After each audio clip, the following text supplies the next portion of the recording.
नमस्कार। क्यों कुछ लोगों की लाइफ में अचानक से फेम आ जाता है और क्यों कुछ लोगों की लाइफ में अचानक ही डाउनफॉल हो जाता है? क्यों ऐसा लगता है कि बहुत सारे अवसर एक साथ शुरू हो गए हैं और क्यों ऐसा महसूस होता है कि अवसर तो मिल रहे हैं लेकिन कोई एक अदृश्य शक्ति पीछे की तरफ भी खींच रही है? जी हाँ, इन सभी ऊर्जा के लिए जो ग्रह जिम्मेदार है वो ग्रह है राहु। राहु की मैं आज आपको कथा सुनाऊंगी। ये कथा जितनी मज़ेदार है और रोचक है उतनी ही ज़्यादा रहस्यपूर्ण भी है।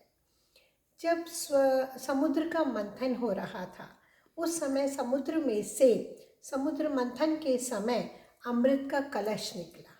उस अमृत के कलश के लिए देवता और असुर दोनों ही राजी थे पीने के लिए, पर देवता नहीं चाहते थे कि असुर जो है, दैत्य जो है, वो इस अमृत को पिए। तो इसके लिए उन्होंने विष्णु भगवान से प्रार्थना की। विष्णु भगवान ने मोहिनी का रूप धारण किया और दैत्यों को मोहित कर लिया। अब दैत्य जो थे वो मोहिनी रूप में मोहित हो गए और वो उस अमृत कलश के अमृत को भूल गए और देवताओं ने वो अमृत पीना शुरू कर दिया। लेकिन एक दैत्य था जिसका नाम था स्वरभानु। उस दैत्य ने क्या किया, वो समझ गया इस चाल को। उसने क्या किया, अपना रूप बदला और देवताओं के बीच में जाके बैठ गया, देवता बन गया। जब वो देवता बन के बैठ गया और अमृत का पान उसने कर लिया, अभी अमृत गले तक ही पहुंचा था कि सूर्य और चंद्रदेव दोनों ने उनको पहचान लिया कि ये देवता नहीं असुर हैं, दैत्य हैं, जो कि रूप बदलकर देवताओं के बीच में आके बैठ गए। तो वो भी भगवान विष्णु से शिकायत करते हैं। विष्णु भगवान अपना सुदर्शन चक्र लेके आते हैं और उस स्वरभानु राक्षस को का सर धड़ से अलग कर देते हैं। अब जो सर धड़ से अलग हो गया, क्योंकि अमृत तो चला ही गया था, तो जो सर का भाग बना वो बन गया राहु और जो धड़ का भाग बना वो बना केतु। तो इस तरह से राहु और केतु ये छाया ग्रह हैं।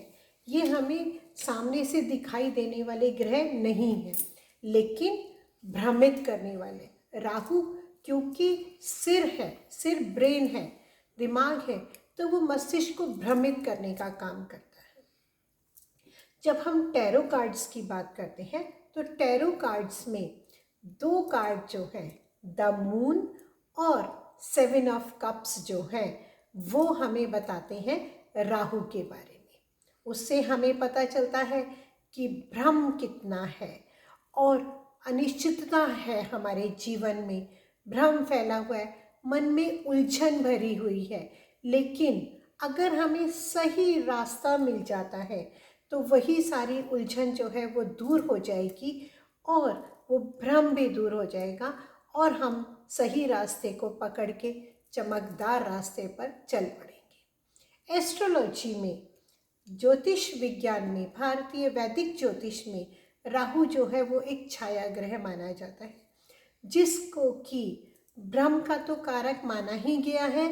उसी के साथ ही साथ राहु जो है वो अचानक से कुछ देने वाला, अचानक से राइज करेगा या अचानक से गिरा देगा। अगर एफ्लिक्शन में है राहु तो वह इन्फेक्शन भी दे सकता है।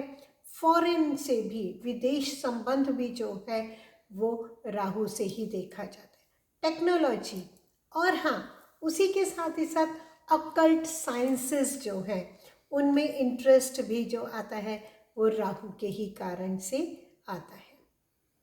जब हम अपनी बॉडी के चक्रास की बात करते हैं तो हमारा थर्ड आई चक्रा जो है वो इससे प्रभावित होता है।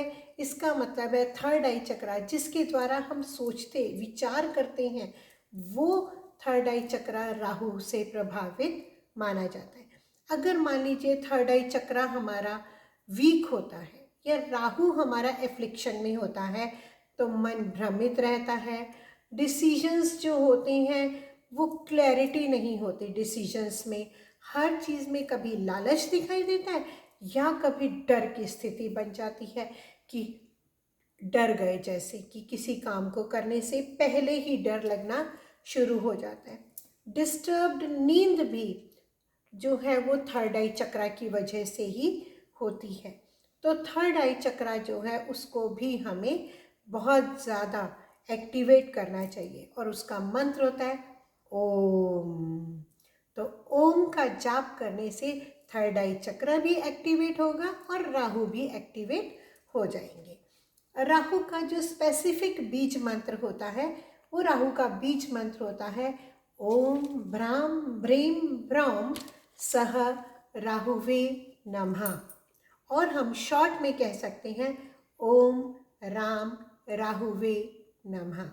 राहु के अफ्लिक्शन को दूर करने के लिए, अगर मैलेफिक इफेक्ट राहु का आ रहा है तो उसके लिए सबसे अच्छा उपाय होता है कि हम सूर्य देव को काले तिल डाल करके जल चढ़ाते हैं। उससे राहु के बहुत प्रभाव पड़ता है, राहु का मैलेफिक इफेक्ट जो है वो खत्म हो जाता है। राहु के लिए जो स्टोन बताया जाता है वो स्टोन होता है गोमेद। तो गोमेद जो है वो मिडिल फिंगर में पहना जाता है। उसको वेडनेसडे या सैटरडे को दोपहर बाद पहना जाता है, शाम के समय पहना जाता है। मंत्र का उच्चारण कीजिए और गोमेद को मिडिल फिंगर में धारण कीजिए। उससे क्या होगा कि राहु आपका बैलेंस्ड रहेगा, बहुत एक्टिवेट भी नहीं होगा और मैलेफिक इफेक्ट भी उसका कम हो जाएगा। उसी के साथ ही साथ लेब्रोराइट जो है वो एक क्रिस्टल माना जाता है जो कि राहु के लिए ही पहना जाता है। इस तरह से अगर हम देखें तो राहु हमें डराता नहीं है बल्कि वो हमें सिखाता है। वो कहते हैं अंधकार को पार करने के बाद ही प्रकाश दिखाई देगा, और अगर मान लीजिए हम अंधकार से घबरा गए तो हम उस प्रकाश तक कभी भी नहीं पहुंच पाएंगे। राहु हमें भ्रम तो देता है, भ्रमित करता है, लेकिन उसी भ्रम को दूर करने के लिए हमें शक्ति भी प्रदान करता है। और जो भी कोई राहु की इस ऊर्जा को समझ जाता है तो समझ लीजिए कि वो सबसे ज़्यादा प्रकाशमय जीवन जीने के लिए तैयार हो जाता है। अगली वीडियो में हम बात करेंगे राहु के दूसरे भाग जो कि केतु कहलाता है। राहु के शरीर का धड़ का भाग केतु कहलाता है, उसके बारे में हम बात करेंगे। तब तक के लिए स्वस्थ रहिए, प्रसन्न रहिए। थैंक यू, धन्यवाद।